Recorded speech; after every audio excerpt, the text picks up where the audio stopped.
Hai guys, selamat datang di channel YouTuber Indonesia. Channel ini bertujuan menginspirasi dan memotivasi semua orang agar menjadi YouTuber Indonesia. Ayo jadi YouTuber. Langkah pertama, buka aplikasi YouTube. Langkah kedua, bikin channel YouTube-mu.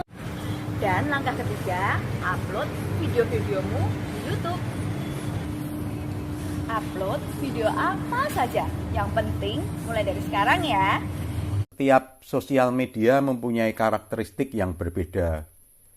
Jadi, pahami satu sosial media, jadilah ahli di satu sosial media, dan kemudian kita belajar sosial media yang lain. Semoga mendapat pencerahan mengenai melihat pasar, memulai sebuah bisnis. Kita harus bagaimana sebagai pebisnis digital memenuhi pasar. Kita sudah melihat contohnya perusahaan besar, tetapi ketika tidak melakukan strategi bisnis digital, ya kehilangan pasar mereka. Ini mas, mereka batik kerja atau mereka nggak paham mas, ngerti tapi nggak paham secara detail ya mas ya, berarti dia.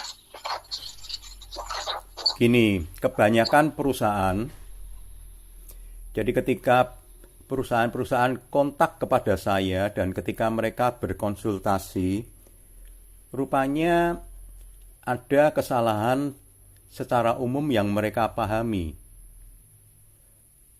Mereka berpikir bahwa ketika mereka sudah punya tim IT yang menangani website mereka berpikir bahwa mereka sudah melakukan strategi bisnis digital. Jadi, saya memberitahu kepada mereka bahwa orang IT bukan pebisnis digital. Mereka secara teknis menguasai IT, secara teknis. Sedangkan pebisnis digital menguasai strategi pemasarannya secara digital.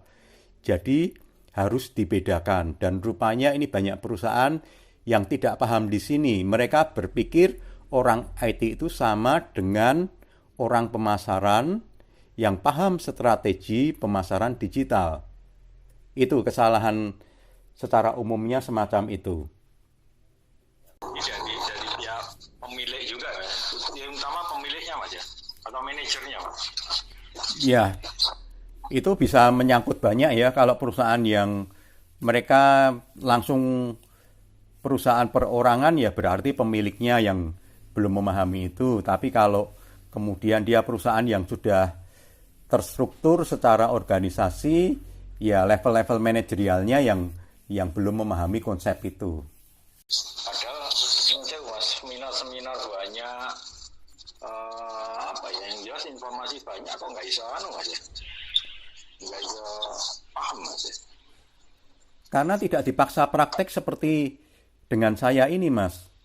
Kalau dengan saya kan saya paksa untuk praktek mas.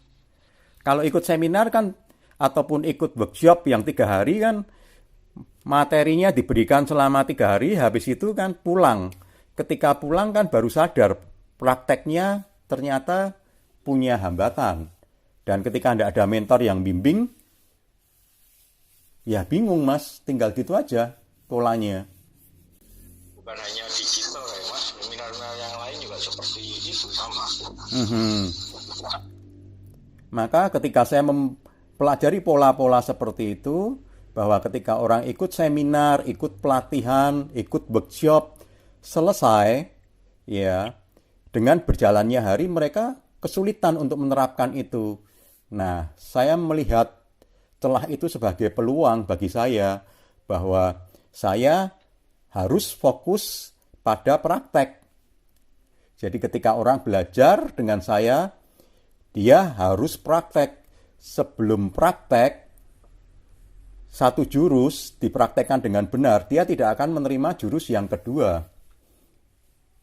Setelah dia praktekkan yang pertama, dia terima jurus yang kedua. Kedua, 1 dan 2 sudah dipraktekkan, baru dia dapat jurus yang ketiga, dan seterusnya sampai selesai materinya. Jadi saya tidak mengejar materinya, tapi saya mengejar supaya mereka praktek, supaya hasilnya bisa segera mereka nikmatin, dan selesai mereka belajar, bisnisnya sudah jalan, Mas. Yang paling penting itu internal kita, itu faktor eksternal. Selama kita bisa menguasai diri, ya kita bisa mengontrol eksternal. Tapi kalau kita tidak bisa menguasai diri, tidak bisa kontrol internal kita, efeknya eksternal kita yang akan mempengaruhi kita.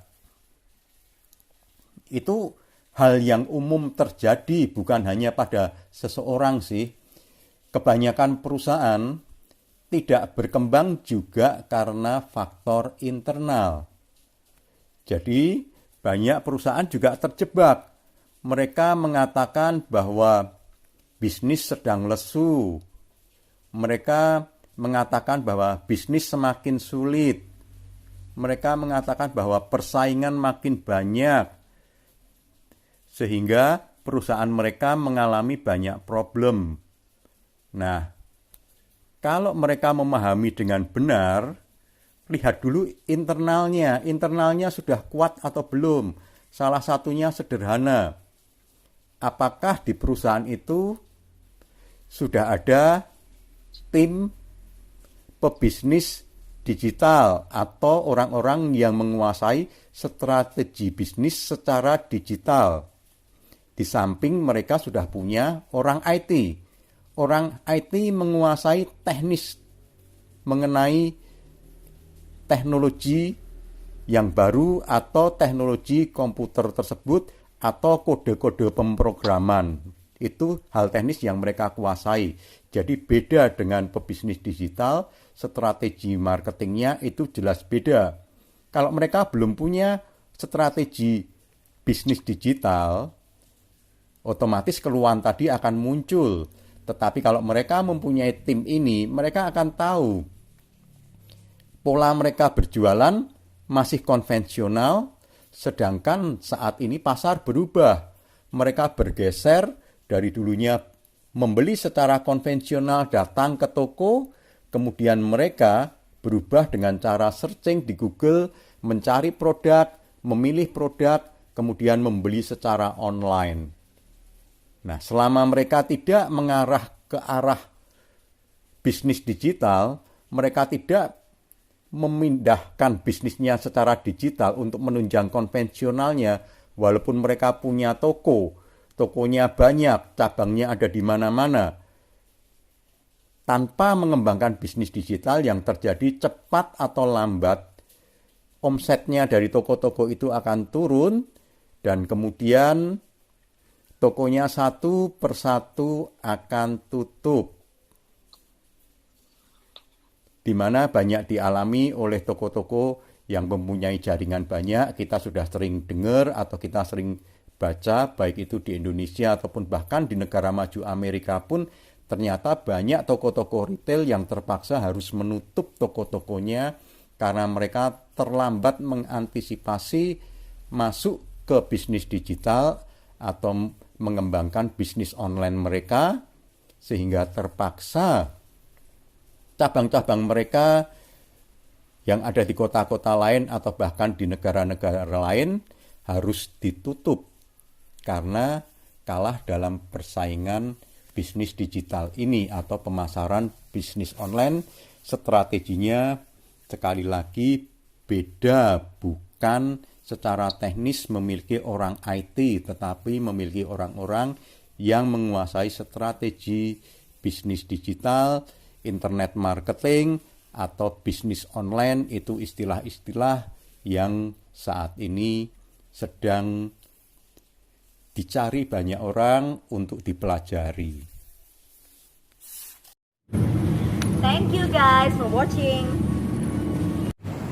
Ayo dukung terus channel ini ya, agar channel ini tetap konsisten untuk menginspirasi dan memotivasi semua orang untuk menjadi YouTuber-YouTuber Indonesia. Caranya gratis kok guys. Like, comment, subscribe, dan share video ini ke semua teman di grup-grup WhatsApp, Instagram, Telegram, Facebook, dan lain-lain. Yuk jadi YouTuber Indonesia. Salam YouTuber Indonesia.